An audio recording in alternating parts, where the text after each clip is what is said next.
So it is my distinct pleasure now to introduce the Foreign Minister of Ethiopia, Gedu Andargachew, who served previously as President of the Amhara Regional State and has been Ethiopia's Foreign Minister since April of this year. So please welcome to the stage Mr. Gedu Andargachew.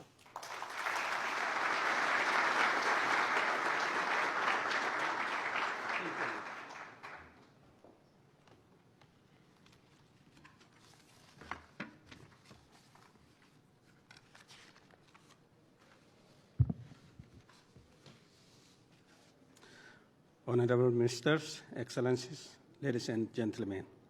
First of all, allow me to extend my heartfelt thank you for making it a priority to attend this important event taking place on the eve of the most high-level gathering of heads of states and governments dealing with urgent climate change issues since the Paris Conference in 2015. I hope and believe the Secretary General's Climate Action Summit and supporting side events such as ours here today will be a defining moment. We must address how the Paris Agreement is implemented and what corrective action must be made to limit global warming to 1.5 degrees. As the climate crisis disrupts the livelihood of billions of people, especially in the least developed countries, which are more vulnerable and have less resources, for comprehensive adaptation, appropriate measures must be taken at all levels.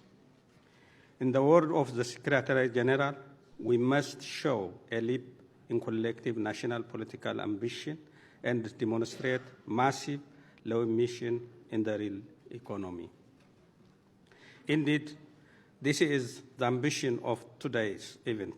We, together with honorable colleagues from Denmark and Sustainable Energy for All and coalition members Colombia, Indonesia, Italy, Morocco, and Palau, identified key action areas for accelerating the shift away from fossil fuels towards clean and efficient energy solutions.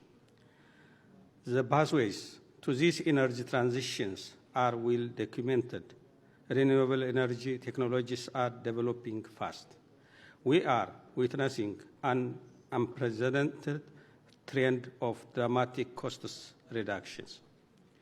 Talking about Ethiopia's strategy for energy transition, Ethiopia's national determined contribution to the United Nations Framework Convention on Climate Change process is based on its climate-resilient green economy strategy.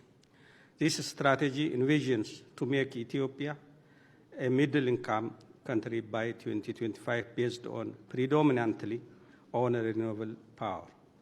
Our industrial parks and emerging business will be fueled by low-carbon sources. And we will, as a regional power hub, be able to supply reliable power to neighboring countries and beyond. Meanwhile, taking advantage of the competitive prices for renewables such as hydro, wind, solar, and what are important to achieve Ethiopia's development objectives, we have launched the National Electrification Program seeking to bring light to all Ethiopians by 2025 from the current access rate of 44%. The program strongly supports socio-economic growth and human development.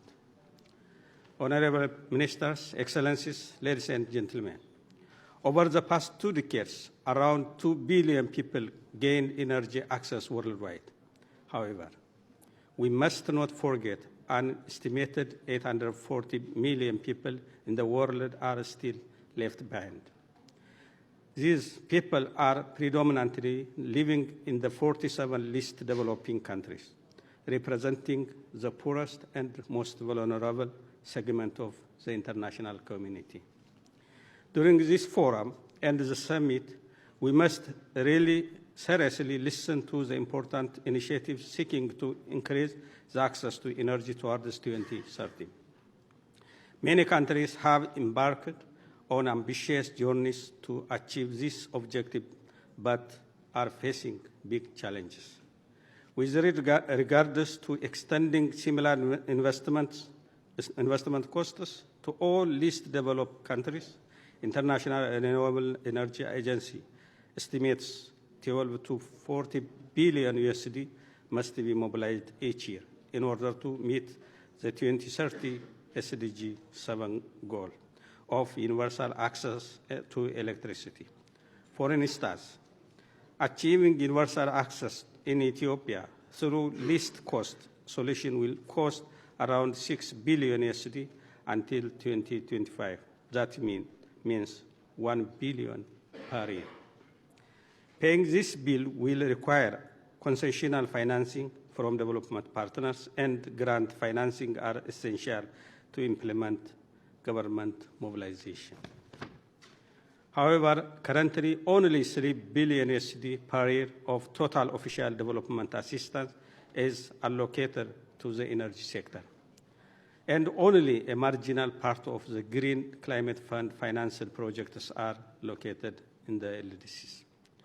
Addressing this dilemma while bringing forward concrete and highly timely action proposals for energy transition will be a strong and constructive deliverable for the summit.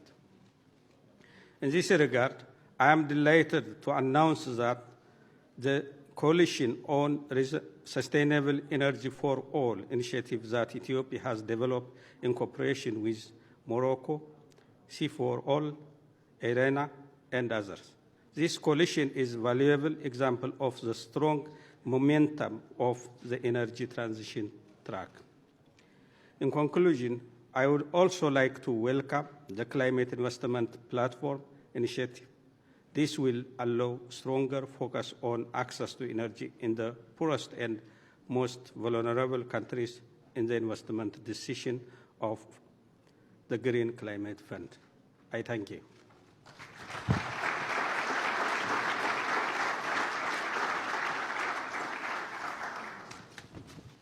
Thank you very much indeed, Mr. Minister. Thank you also for sharing with us the experiences that Ethiopia has gone through in providing energy, not just for its people, but also the work you've been doing with your international partners.